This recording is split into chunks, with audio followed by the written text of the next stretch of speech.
Alors, je vais lire donc 1 Timothée 6, versets 1 à 5. Il dit que tous ceux qui sont sous le joug de la servitude regardent leur maître comme digne de tout honneur, afin que le nom de Dieu et la doctrine ne soient pas blasphémés. Et que ceux qui ont des fidèles pour maître ne les méprisent pas sous prétexte qu'ils sont frères, mais qu'ils les servent d'autant mieux que ce sont des fidèles et des bien-aimés étant participants du bienfait. Enseigne ces choses et recommande-les. Si quelqu'un enseigne de fausses doctrines et ne s'attache pas aux saines paroles de notre Seigneur Jésus-Christ et à la doctrine qui est selon la piété, il est enflé d'orgueil. Il ne sait rien et il a la maladie des questions oiseuses et des disputes de mots d'où naissent l'envie, les querelles, les calomnies, les mauvais soupçons, les vaines discussions d'hommes corrompus d'entendement, privés de la vérité et croyant que la piété est une source de gain. Sépare-toi de ces gens-là.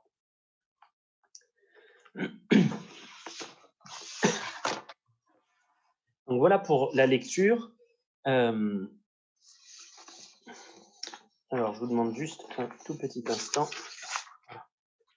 On va arriver aux bonnes notes. Et donc, on va voir simplement ces 5 premiers versets. Ils vont nous introduire aussi la suite. Et je ne sais pas si vous avez remarqué, il y a quand même des sujets un sujet en particulier assez brûlant qui est abordé dedans, dans cette nouvelle section de la lettre à Timothée. Il va parler d'un fait de société. Alors, vous allez voir pourquoi je parle d'un fait de société. Et puis, il va revenir sur le problème des fausses doctrines, des motivations aussi qui sont de ceux qui enseignent dans l'Église. Et puis, il va aussi encourager Timothée, il va l'encourager fortement à faire face à tous ces défis de la vie avec Christ.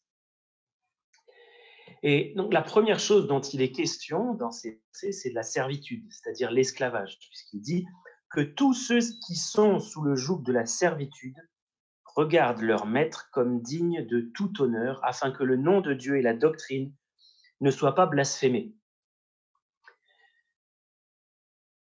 Alors, il faut se rappeler qu'à cette époque, et même jusqu'à une période qui est assez récente dans l'histoire de l'humanité, l'esclavage était quelque chose d'assez courant, ça faisait partie de la société, et il y avait même assez peu de monde qui trouvait à y redire, sauf les esclaves évidemment, et toute la Bible parle d'esclavage. On peut trouver des références à l'esclavage dans de très nombreuses parties de la Bible, même si ça n'est pas son sujet principal. Et je disais que c'est un sujet brûlant parce que, et qui parle aussi de questions de société, parce que beaucoup trouvent étonnant et que ce que la Bible peut dire au sujet de l'esclavage. Et certains détracteurs de la Bible vont même qualifier ça de scandaleux. Si on lisait la loi de Moïse, on verrait, par exemple, qu'il est question de l'esclavage et qu'il y a un ensemble de lois qui viennent régir cet esclavage, mais qu'il n'est pas interdit de manière formelle, sauf dans certains cas. Et donc le premier verset de ce chapitre, il est dans ce même état d'esprit, puisqu'il va donner à ceux qui sont dans la servitude, c'est-à-dire à ceux qui sont des esclaves, un conseil précis, mais qui ne vise pas à les émanciper, à les faire sortir de cet état de servitude. Alors, comment est-ce qu'on doit comprendre ça? Est-ce que ça veut dire que Dieu est d'accord avec l'esclavage? Est-ce qu'on aurait raison de légitimer l'esclavage à l'aide de la Bible comme certains l'ont fait dans le passé? Je crois que pour comprendre ça, il faut savoir quel est le but que Dieu poursuit. Certains pensent que quand on parle de l'esclavage, comme la Bible le fait, c'est dérangeant ou c'est scandaleux parce que en fait, ça ne colle pas avec l'image que l'on a d'un Dieu parfait et d'un Dieu saint.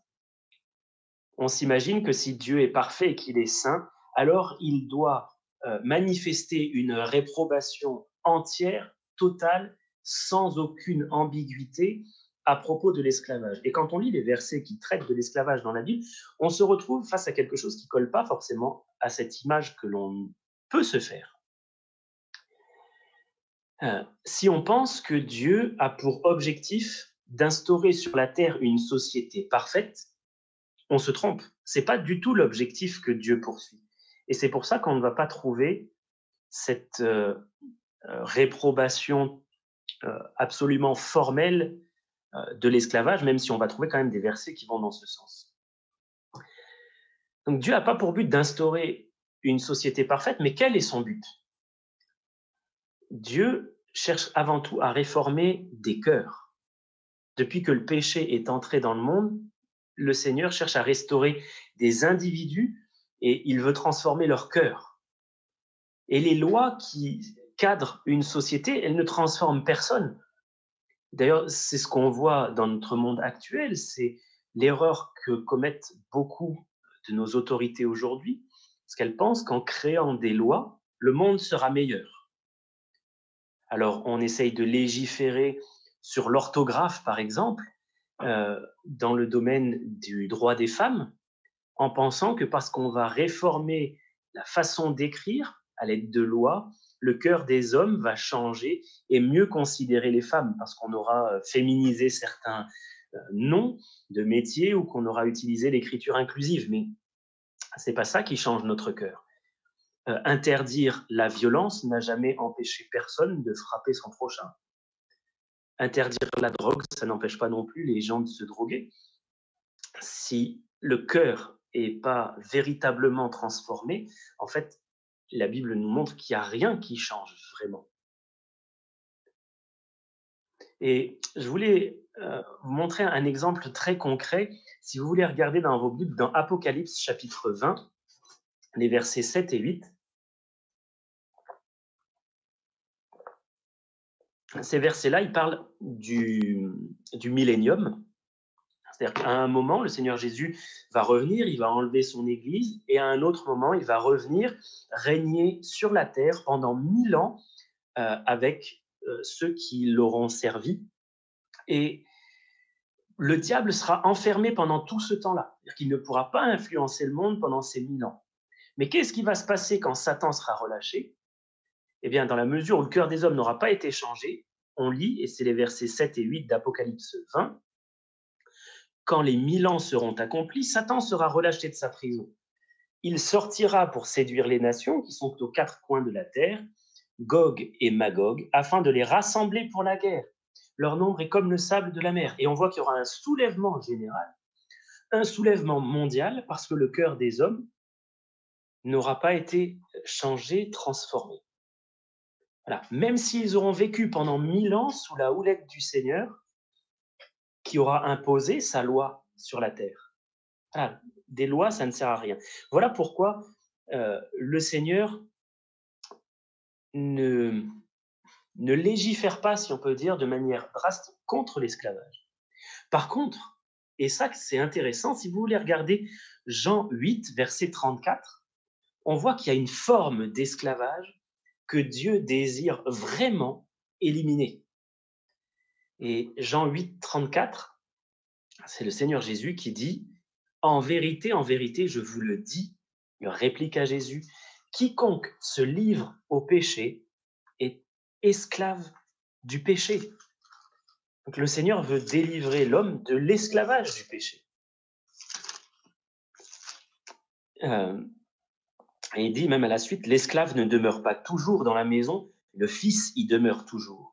Si donc le Fils vous affranchit, vous serez réellement libre. C'est fort de dire ça. Vous serez réellement libre, même si vous êtes des esclaves, dans le sens où le monde l'entend. Et si on reprend notre passage dans 1 Timothée, quelle est la recommandation de l'apôtre Paul à l'égard des esclaves? De se soumettre volontairement à cet état. Alors, je ne sais pas quelles sont vos pensées à ce sujet. Si vous trouvez ça choquant, accepte ta situation. Soumets-toi Regarde ton maître comme digne d'être honoré.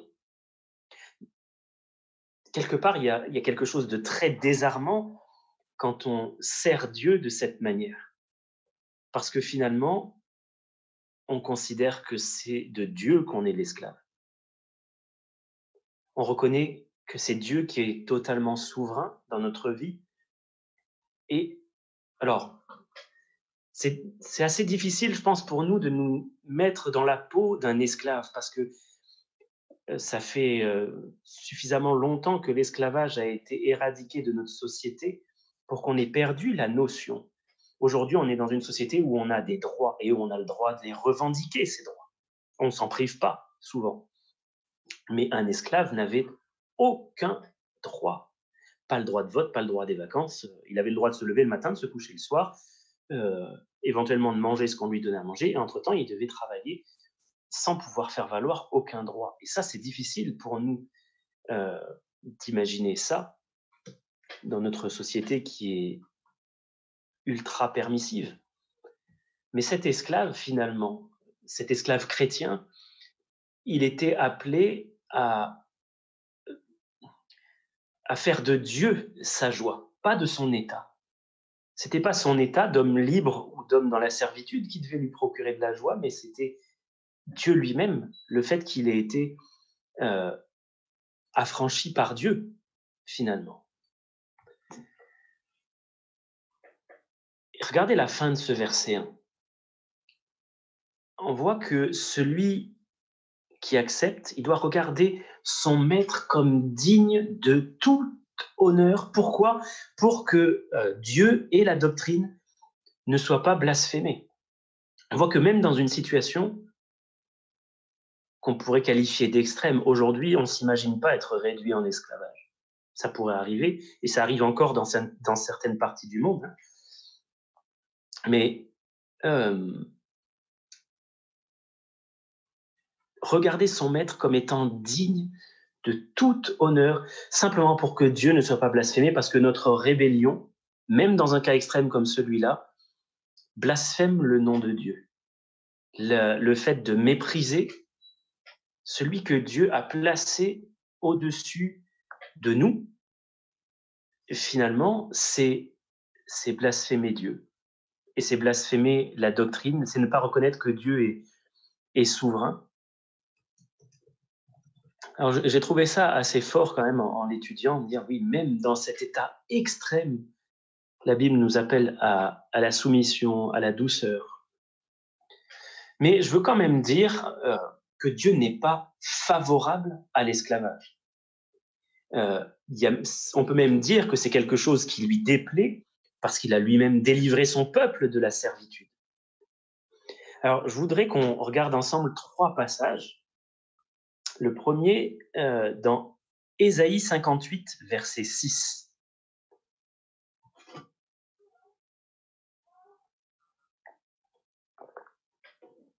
Ésaïe 58, verset 6.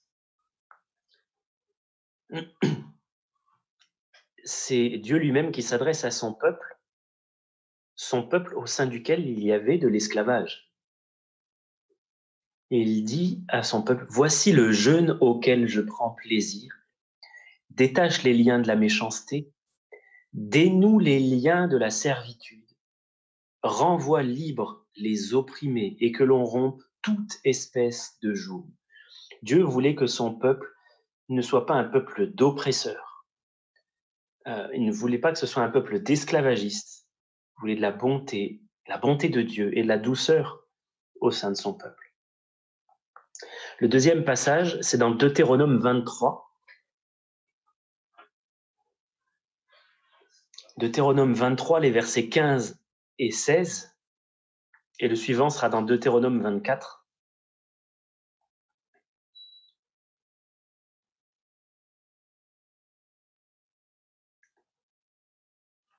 Il est écrit « Tu ne livreras point à son maître un esclave qui se réfugiera chez toi après l'avoir quitté. Il demeurera chez toi, au milieu de toi, dans le lieu qu'il choisira, dans l'une de tes villes où bon lui semblera. Tu ne l'opprimeras pas. » Il y avait une loi pour protéger l'esclave fugitif. celui qui s'était enfui peut-être à cause de mauvais traitements et qui cherchait refuge auprès d'un autre maître. Le troisième passage, c'est Deutéronome 24, 7, où il est dit « Si l'on trouve un homme qui ait dérobé l'un de ses frères, l'un des enfants d'Israël, qui en ait fait son esclave ou qui l'ait vendu, ce voleur sera puni de mort. Tu ôteras ainsi le mal du milieu de toi. » Donc, quelque part, si on doit comprendre la pensée de Dieu au sujet de l'esclavage, bon, j'ai l'impression qu'il comprend le fait de société, le phénomène, qu'il ne le cautionne pas, qu'il ne le désire pas, absolument pas au milieu de son peuple, et que c'est quelque chose qui est opposé à son plan. Néanmoins, Dieu nous prend là où nous sommes, et on va le voir après, dans le verset 2, Dieu nous prend où nous sommes. Quand on vient à lui, il y a des marchands d'esclaves qui sont venus à lui. Il y en a un très connu, mais dont le nom m'échappe à l'instant. Ceux qui ont accès au chat peuvent peut-être le noter. Il a composé un cantique assez connu d'ailleurs, je crois, mais bon, son nom m'échappe maintenant. Il avait été, oui, pour la traite des esclaves pendant toute sa vie, et puis il s'est converti au Seigneur et il a arrêté la traite d'esclaves.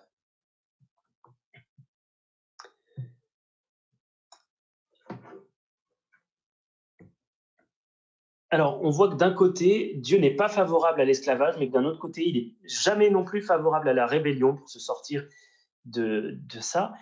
En fait, Dieu souhaite qu'on compte sur lui pour la vie qu'il nous demande de vivre et là où il nous demande de le vivre. Et je vois Alliance qui a écrit, c'est le compositeur d'Amazing Grace, je crois. Oui, c'est fort possible. John Newton, dit quelqu'un d'autre. Oui, voilà. Merci pour les références qui sont meilleures que les miennes.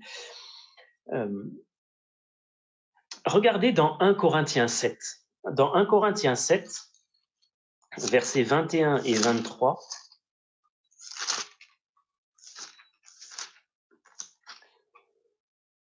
« 21 à 23, il dit « As-tu été appelé par Dieu, hein, étant esclave, ne t'en inquiète pas.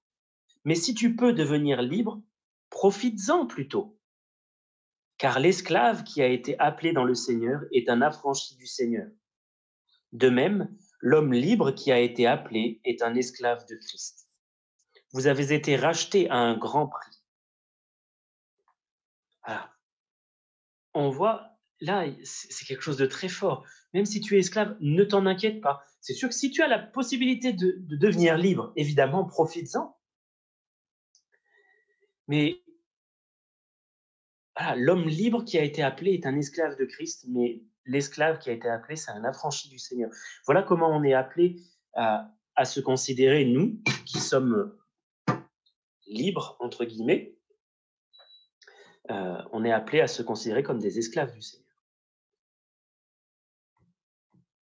C'est fort quand même que Dieu nous appelle à être sans souci. Ne t'en inquiète pas, même au milieu d'une situation aussi terrible à nos yeux que l'esclavage. Et alors le verset 2, vous allez peut-être le trouver encore plus étonnant que le verset 1, parce que ce verset 2, il nous montre quand même qu'un chrétien pouvait avoir des esclaves. Puisqu'il est dit que ceux qui ont des fidèles, des croyants, hein, pour maître, ne les méprisent pas sous prétexte qu'ils sont frères, mais qu'ils les servent d'autant mieux qu'ils sont des fidèles et des bien-aimés, étant participants du bienfait. Alors, qu'est-ce que ça veut dire? Je ne pense pas là qu'il y ait une caution de l'esclavage, mais il faut se rappeler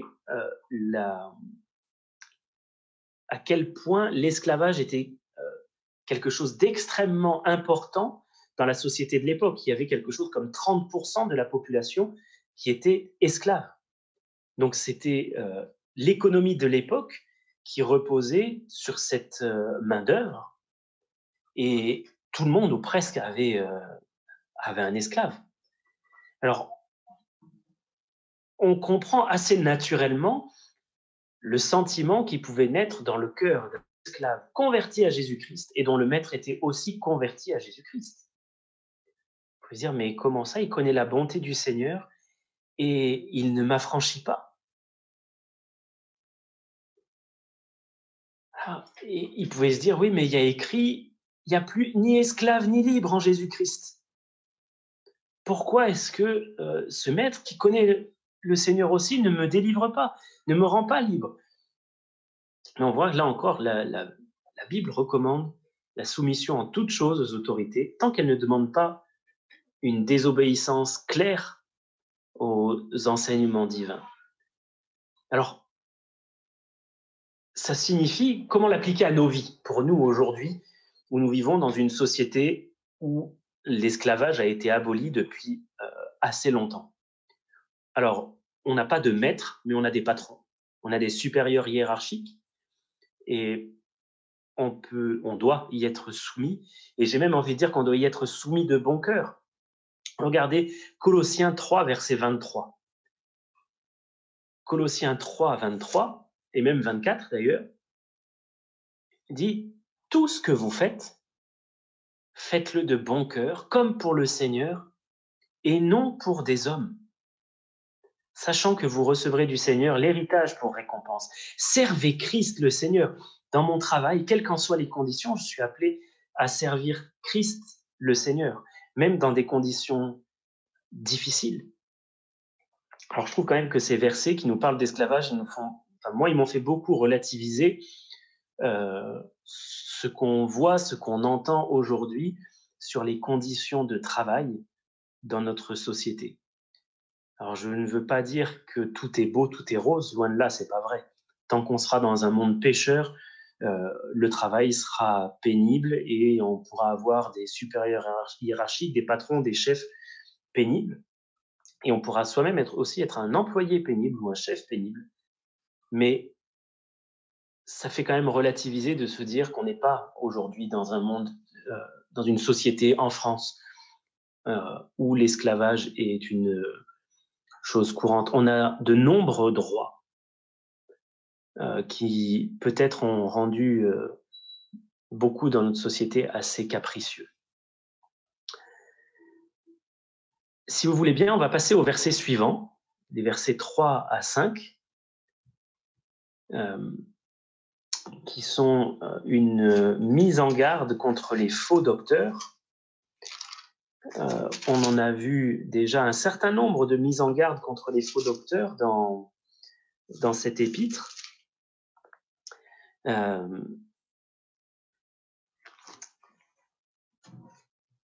vous demande juste un instant. On me pose une question par SMS. Alors c'est bien. Oui, si vous avez des questions maintenant, vous pouvez les poser par rapport à cette section des versets 1 et 2. Alors, on me demande si l'esclavage dont il est question dans la Bible fait référence à des personnes qui s'y sont soumises volontairement ou qui ont été capturées pour être esclaves. Dans la très grande majorité des cas, il s'agissait de personnes qui ont été mises en esclavage, réduites en esclavage, qui ne l'ont pas fait de leur plein gré. La Bible parle aussi de personnes qui, étant réduites en esclavage, pouvaient désirer le rester, parce qu'elles se trouvaient bien dans cet état-là. Et je pense aussi, alors je vais retrouver ce passage, si vous me laissez quelques instants. Je pense que c'est dans les psaumes.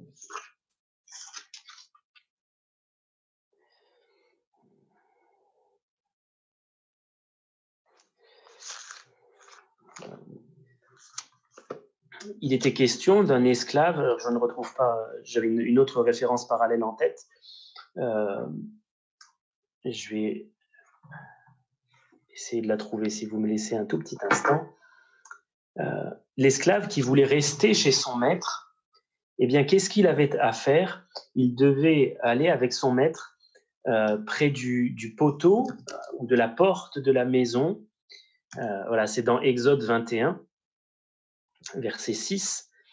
Il devait aller près du poteau ou de la porte de la maison et son maître lui percera l'oreille avec un poinçon, et l'esclave sera pour toujours à son service.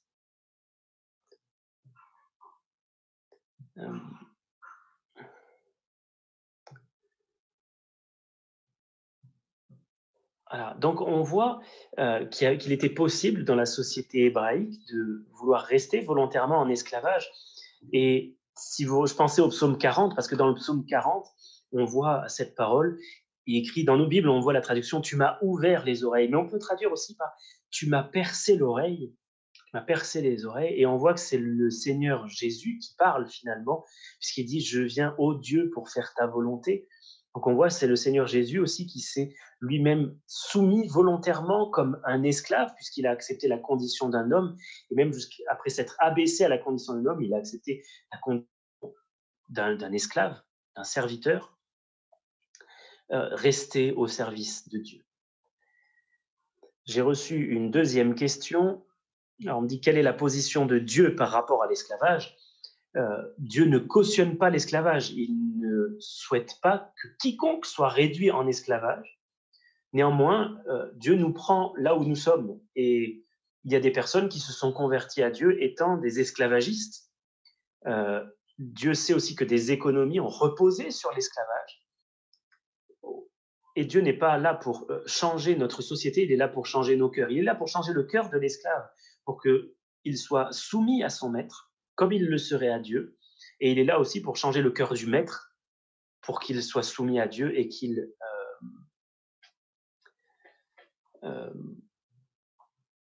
libère, dans la mesure du possible, son esclave.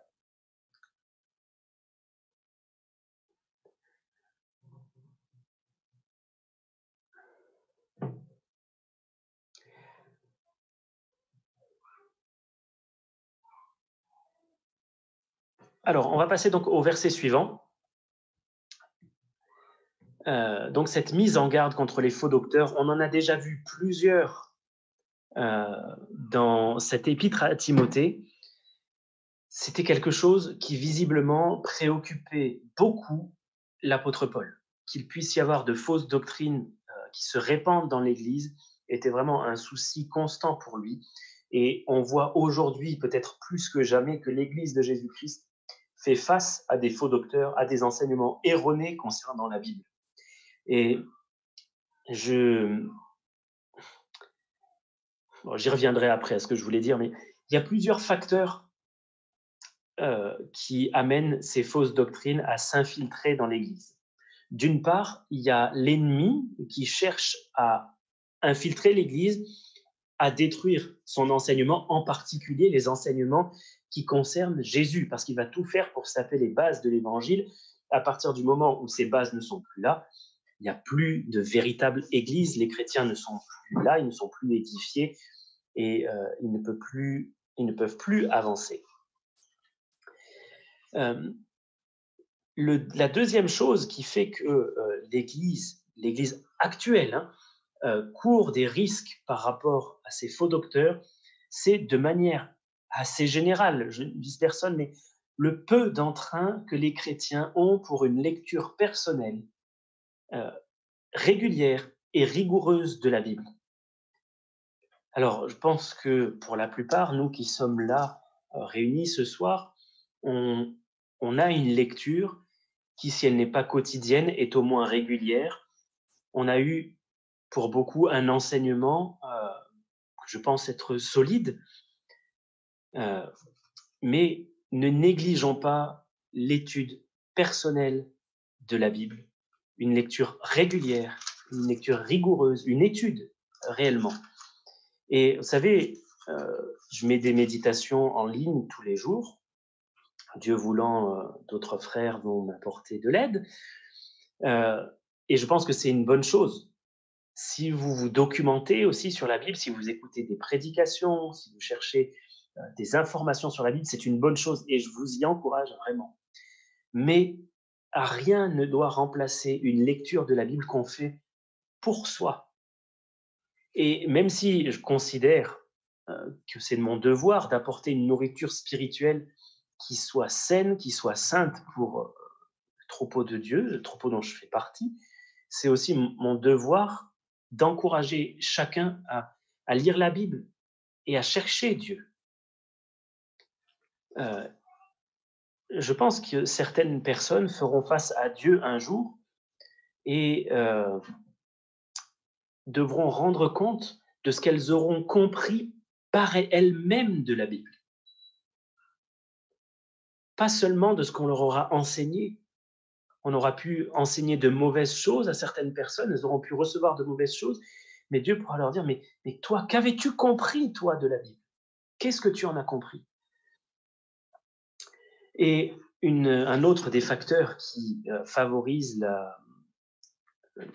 l'assimilation, si on peut dire, de fausses doctrines dans l'Église, c'est la faiblesse de la chair, parce que l'esprit est bien disposé, mais la chair est faible, et on va toujours se complaire dans ce qui est plus facile, dans aussi ce qui plaît à l'oreille, une doctrine qui est plus agréable à entendre, qui va flatter nos instincts charnels, et tout ça, ce sont des portes ouvertes pour des doctrines fausses et néfastes.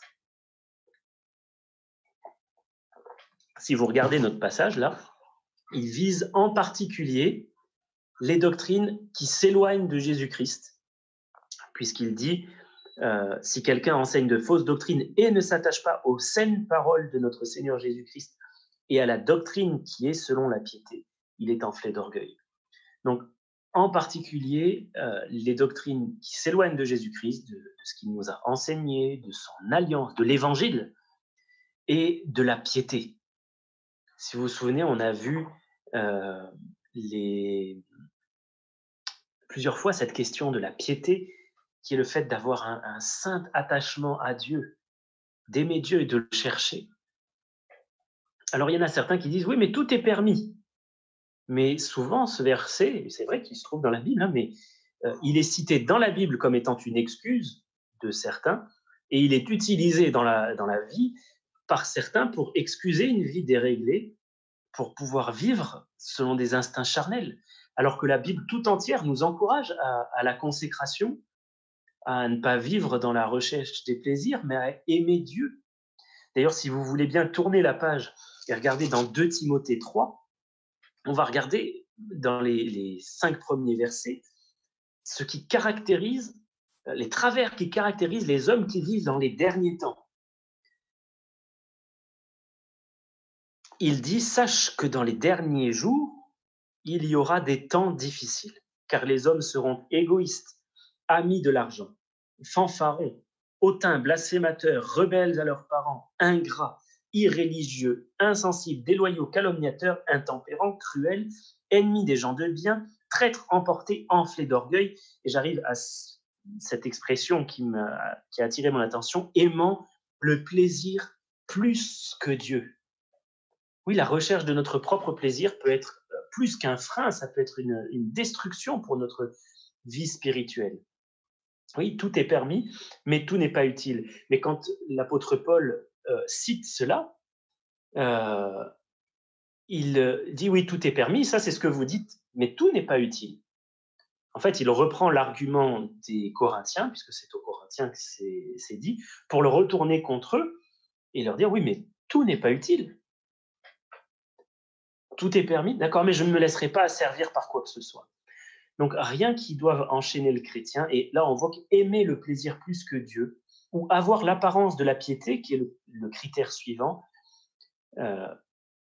avoir l'apparence de la piété, mais renier ce qui en fait la force, sont des traits caractéristiques des derniers temps. Qu'est-ce que ça veut dire, avoir l'apparence de la piété, mais renier ce qui en fait la force? C'est jouer aux chrétiens consacrés. C'est être religieux. J'ai une apparence de chrétien, une apparence religieuse, une apparence consacrée, mais à l'intérieur, c'est une vie qui est desséchée. Là, dans 1 Timothée 6, il parle aussi de personnes qui sont malades, spirituellement malades, et qui vont sans arrêt remettre la Bible en question. Si vous avez déjà rencontré ces personnes, on a l'impression que quand vous parlez de la Bible avec elles, chaque passage fait l'objet d'une question ou plutôt d'une remise en cause. Alors, je ne dis pas qu'il faut être crédule et qu'il faut gober béatement tout ce qu'on nous raconte. Au contraire, parce que la Bible nous encourage à d'un esprit d'analyse, à vérifier la cohérence de ce qui est enseigné. Donc, c'est bien de faire des recherches et de se poser des questions. Mais là, l'apôtre Paul vise les gens qui cherchent finalement la controverse, qui cherchent la dispute. Il parle de ceux qui ont la maladie des questions oiseuses et des disputes de mots. Littéralement, ceux qui ont la maladie des disputes, qui cherchent des controverses, qui veulent faire des débats. Et vous savez, même dans le monde chrétien, parfois, on cache ces débats derrière le nom de controverses théologiques. Hein, pour dire que deux personnes ne sont pas forcément d'accord et qu'elles vont débattre l'une avec l'autre. Mais l'histoire nous montre que c'est vrai ce qui est écrit dans ce passage quand on voit que ça provoque de l'envie, des querelles, des calomnies, et que tout ça, ça a pour origine un orgueil. C'est je veux avoir raison, montrer ma supériorité théologique. Et il est question aussi, il dit, alors je ne sais pas si c'est au verset 3 ou au verset 4, il est enflé d'orgueil, il ne sait rien. C'est pas qu'il n'a aucune connaissance. Il y a des gens qui ont une connaissance de la Bible, mais qui ne savent rien en vérité. Pas de véritable connaissance de Dieu, c'est ça qui est à souligner. On peut avoir des connaissances théologiques, avoir une tête comme ça, mais au final ne pas expérimenter ce qu'on vit, et puis même alimenter des débats qui ont pas lieu d'être.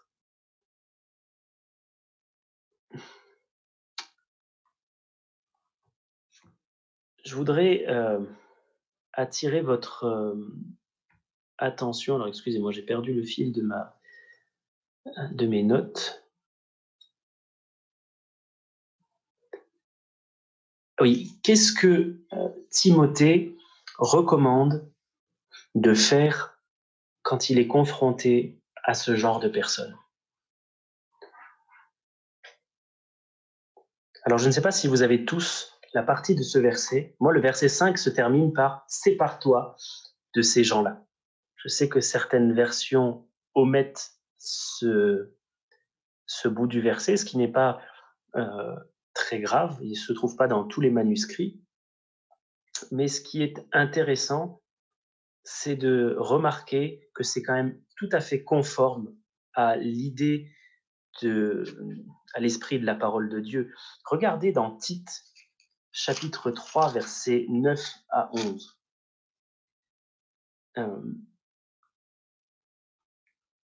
Il encourage Tite, c'est toujours l'apôtre Paul qui écrit, il dit « Mais évite les discussions folles, les généalogies, les querelles, les disputes relatives à la loi, car elles sont inutiles et vaines. Éloigne de toi, après un premier et un second avertissement, celui qui provoque des divisions, sachant qu'un homme de cette espèce est perverti et qu'il pêche en se condamnant lui-même. » Donc, l'apôtre Paul demande à Timothée, en tant que responsable d'église, de se séparer de personnes qui viendraient apporter dans l'église un mauvais enseignement, mais ça va même plus loin, de personnes qui, par leur attitude, provoquent la dispute, la controverse. Et parfois, il y en a qui peuvent amener cela sous un dehors respectable, de provoquer un débat, une confrontation d'idées, mais derrière, c'est éloigne-toi de ces personnes. Là, dans Tite, il est question de les avertir une première fois, puis une deuxième, et si la personne persévère dans cette attitude de controverse, de dispute, l'éloigner, ne plus avoir de fréquentation avec cette personne. C'est quelque chose qui n'est pas forcément évident, de décider de couper une relation avec quelqu'un, d'autant plus que c'est quelqu'un qui porte le nom de chrétien. Mais si cette personne provoque de la division, il ne faut pas avoir de contact avec elle pour ne pas l'encourager, ne pas laisser penser qu'elle est cautionnée dans ce rôle-là. Et si quelqu'un, il peut y avoir des fois des visiteurs, vous savez, des visiteurs un peu zélés, mais avec un mauvais zèle, hein, qui viennent et qui arrivent et qui, dès les premières fois où ils arrivent dans l'église, vont poser des questions habiles pour réussir à orienter la discussion dans un sens qui les arrange et pouvoir infiltrer des domaines, des doctrines qui ne sont pas bibliques. Je me souviens une fois au groupe de jeunes, c'était il y a longtemps de ça, peut-être que ceux qui étaient au groupe de jeunes s'en souviennent. Il y a un monsieur d'un certain âge qui était arrivé, qui n'avait pas grand-chose à faire dans un groupe de jeunes et qui avait voulu engager la conversation sur les démons et sur le combat spirituel, le fait de chasser les démons.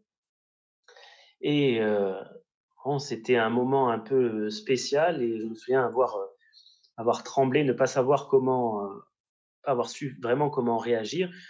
Mais au final, j'ai éconduit gentiment la personne en fermant le sujet, en ne laissant pas la personne aborder ce sujet-là, parce que c'était risqué. Et il faut faire attention à ça. Et dites-moi, par qui les fausses doctrines aujourd'hui risquent de s'introduire dans l'Église?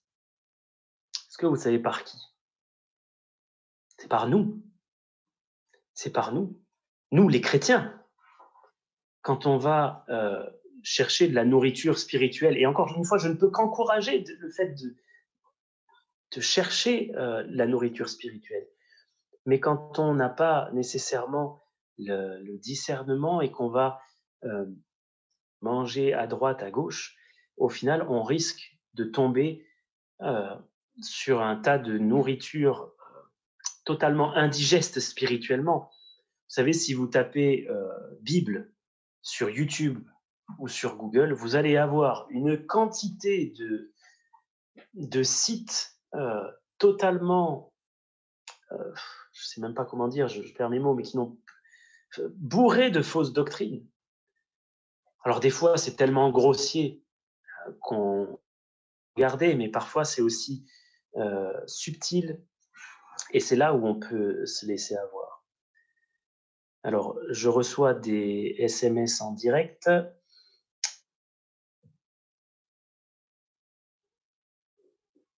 On me demande, cela veut-il dire qu'il est vain et inutile de discuter de la doctrine avec des frères et sœurs pentecôtistes ou des charismatiques, par exemple, surtout quand on est en désaccord sur des sujets qui nous semblent importants? C'est une excellente question parce que on est parfois amené, malgré nous, ou par la nécessité, à engager le sujet, à engager la conversation sur ces sujets-là. Là, ce qui est visé, c'est de ne pas aller dans le débat à outrance. On peut, de toute manière, discuter et établir que l'on n'est pas d'accord sur un certain nombre de points. Là où ça devient dangereux pour le chrétien, c'est quand il commence à y avoir vraiment de la controverse, de la dispute, et je veux avoir raison et tout ça. Ça, c'est chacun est convaincu d'être dans la vérité et personne ne voudra lâcher un morceau. C'est ça qui est discuté. Je ne peux pas dire, pour répondre à cette question, que ce soit vain et inutile de discuter de ça, de discuter de la doctrine. Ça peut éclairer quelqu'un, mais quelqu'un qui est disposé à écouter, disposé à entendre. La première église dans laquelle j'étais, c'était une église pentecôtiste. J'y ai reçu certains bons enseignements et d'autres avec lesquels je me suis rendu compte, avec un peu de recul, en lisant la Bible, que je n'étais pas d'accord.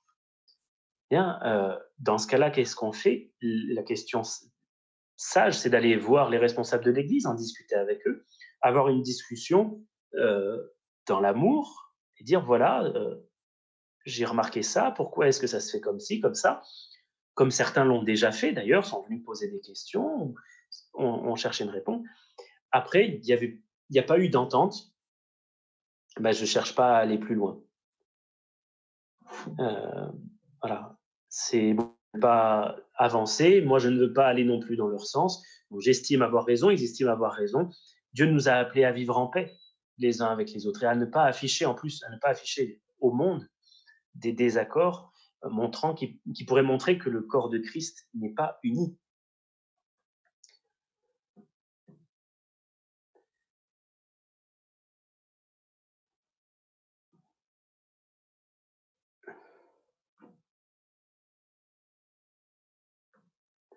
Alors, ok. Oui, alors Christelle fait remarquer qu'il y a cette idée de repousser les discussions folles dans 2 Timothée, chapitre 2, versets 23 et 24. Il dit « Repousse les discussions folles et inutiles, sachant qu'elles font naître des querelles et qu'il ne faut pas qu'un serviteur du Seigneur ait des querelles. » Et oui, c'est tout à fait exact. Je prends conscience, et dire, il serait temps, hein, je prends conscience, au bout de 10 ans de vie chrétienne, à quel point la paix et la douceur sont des choses importantes. Et combien j'en manque en réalité. C'est pour ça que j'en prends conscience maintenant.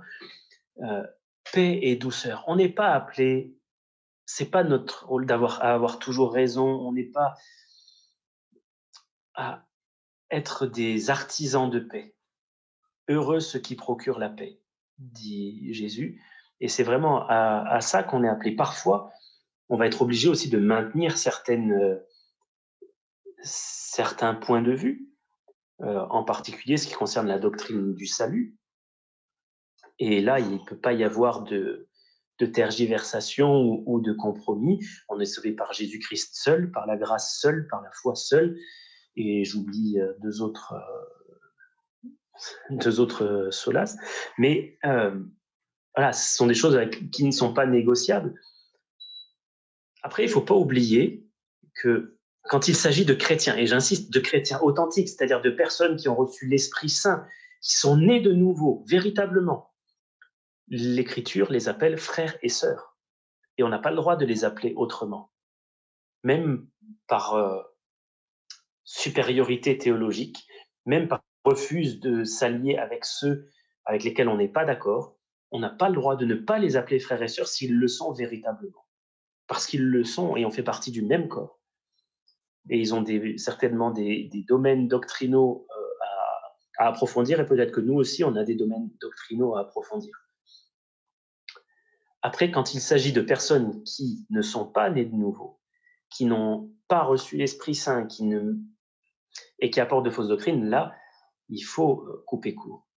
Il y avait ce pasteur aussi qui avait raconté cette anecdote. Il avait vu de nouvelles personnes se joindre aux réunions d'études bibliques et participer de manière très agréable et discrète aux études bibliques. Par contre, une fois que les réunions étaient terminées, ils allaient discuter avec les uns, avec les autres, pour essayer, et il s'en est rendu compte assez rapidement, pour essayer de disséminer quelques petits enseignements par-ci, par-là. Et finalement, ce pasteur est allé voir les nouveaux venus, ils étaient 2, je crois, pour leur dire qu'ils étaient les bienvenus s'ils venaient pour apprendre et être enseignés. Par contre, s'ils venaient eux-mêmes pour enseigner et infiltrer leur doctrine dans l'Église, ils n'étaient pas les bienvenus et qu'ils pouvaient partir. Le pasteur qui a dit ça, c'est un homme que je reconnais pour sa grande douceur et sa grande consécration à Dieu. Et il a réussi, je pense, à dire ces choses-là avec beaucoup de douceur, mais aussi la fermeté qui convient à un berger qui doit protéger son troupeau. Est-ce qu'il y a d'autres questions ? Alors, je sais que pour ceux qui nous regardent sur YouTube, vous allez avoir peut-être ça avec une minute de décalage. Alors, une petite question sur le verset d'Exode 21:6 sur la question d'esclavage soumission volontaire. Oui, les versets d'avant, on voit que l'esclave, s'il choisit d'être libre, devra quitter aussi sa femme et ses enfants. Est-ce que le choix de rester esclave n'est pas lié à ça plutôt qu'à l'amour du maître? Et du coup, le maître fait un peu le chantage. Alors, si on regarde Exode 21:6, c'est une bonne question et on peut légitimement se la poser. Dire oui, mais si je dois laisser ma femme et mes enfants, tant qu'à faire, je préfère rester esclave là. Mais regardez le verset 5, il dit, si l'esclave dit, j'aime mon maître, ma femme et mes enfants, je ne veux pas sortir libre. C'est sûr que c'est un choix difficile. Là, il n'est pas question du maître qui fait le chantage, puisque de toute manière, il était clairement établi par la loi que la servitude en Israël ne pouvait pas durer plus de 6 ans. La 7e année, il devait être libéré. C'était une servitude, mais qui n'a rien à voir avec celle que l'Empire romain a pu, par exemple, répandre bien après. Mais là, oui, c'est j'aime mon maître. J'aime mon maître, ma femme et mes enfants aussi. Et je ne veux pas partir libre. Voilà. Est-ce qu'il y aurait d'autres questions?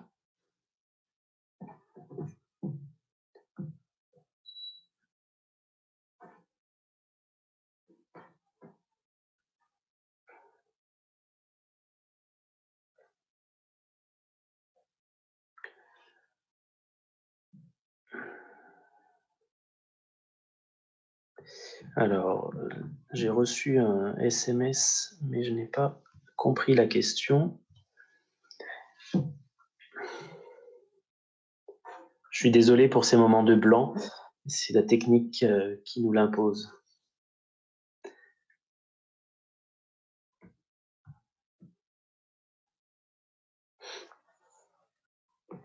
Donc si vous avez des questions, c'est le moment de les poser.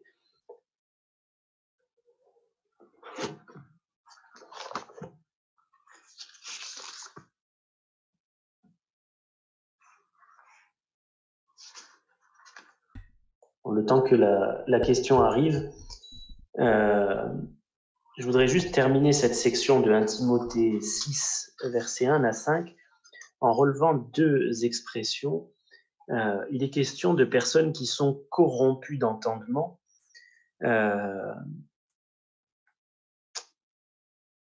C'est ce qu'on trouve au verset 5, et privées de la vérité. Qu'est-ce que ça veut dire être corrompu d'entendement et privé de la vérité? Ça veut dire que leur capacité de comprendre est détériorée. Ça, c'est ça, corrompu d'entendement. Et ça s'explique parce qu'ils sont privés de la vérité. Et on va regarder un verset parallèle, c'est 2 Thessaloniciens 2, versets 9 à 12. C'est juste avant, 2 Thessaloniciens 2, versets 9 à 12.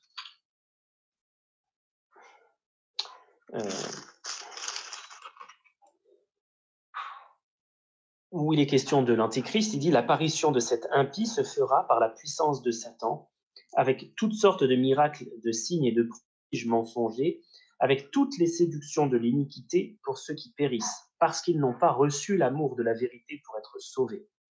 Aussi, Dieu leur enverra une puissance d'égarement pour qu'ils croient au mensonge, afin que tous ceux qui n'ont pas cru à la vérité, mais qui ont pris plaisir à l'injustice, soient condamnés.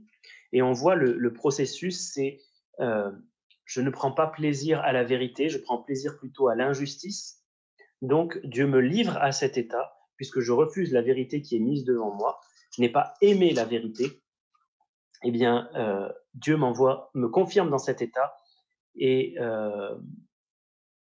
me livre à mon égarement.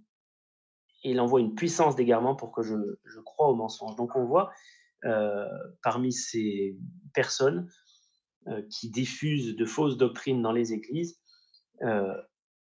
il y en a qui sont de ceux-là, voilà, qui sont corrompus d'entendement, qui n'arriveraient même plus à comprendre leur propre état. Et il va ajouter que ces personnes-là, elles sont caractérisées par l'appât du gain, s'enrichir au moyen de la piété. Et on verra, c'est ce qui nous servira de transition pour aborder la prochaine fois les versets 6 et suivants, qui vont parler de la piété et du gain qu'il y a dans la piété. Alors, on me pose une question qui est intéressante. Est-ce qu'il y a des personnes qui ne sont pas admises dans une église? Est-ce que tout le monde est le bienvenu? Alors, bien sûr, tout le monde est le bienvenu, tout le monde peut venir entendre l'évangile. Et c'est ouvert à tous, sans distinction d'âge, de sexe, d'origine, de langue, de conditions sociales ou financières. Rien de tout ça ne vient régler l'entrée dans une église, dans le bâtiment où se réunit l'église. En revanche, il peut y avoir des cas, grâce à Dieu, ils sont extrêmement rares, pour l'expérience que j'en ai en tout cas, où certaines personnes sont éconduites. Le pécheur qui, par exemple, s'endurcit dans son attitude de péché, le chrétien qui s'endurcit dans son attitude de péché, qui refuse de se repentir, qui est rappelé à l'ordre d'abord par des frères et sœurs, puis par les responsables de l'Église, puis par l'Église tout entière, qui refuse malgré ça de se repentir, celui-là doit être considéré comme un païen. Alors, il n'est pas littéralement chassé de l'Église, néanmoins, il n'a plus la communion avec les frères et sœurs, et les frères et sœurs sont appelés à ne plus avoir de communion avec lui. De même, ceux qui vivaient dans le désordre, on avait vu ça, je ne sais plus si c'est dans 1 Thessaloniciens ou 2 Thessaloniciens, 2 Thessaloniciens 3, ceux qui vivaient dans le désordre et qui préféraient se la couler douce, plutôt que de travailler comme le Seigneur le demande, eh bien, l'apôtre Paul recommandait de ne plus avoir de communication même avec eux, ne plus entretenir aucune relation avec ces personnes. Et enfin, s'il y a des personnes qui diffusent de mauvaises choses dans l'Église et qui refusent de se repentir de cela, là, il faut qu'elles soient effectivement mises à l'écart. La Bible les appelle des loups, ces personnes-là, et on ne laisse pas un loup au milieu d'un troupeau de brebis. Donc, il faut qu'elles soient éconduites. Ça, c'est le travail du berger, de veiller de la sorte sur le troupeau.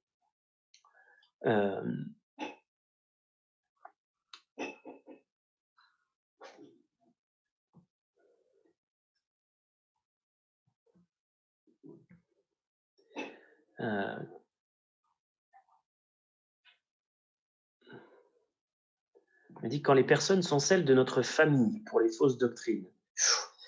J'ai envie de botter en touche pour cette question-là.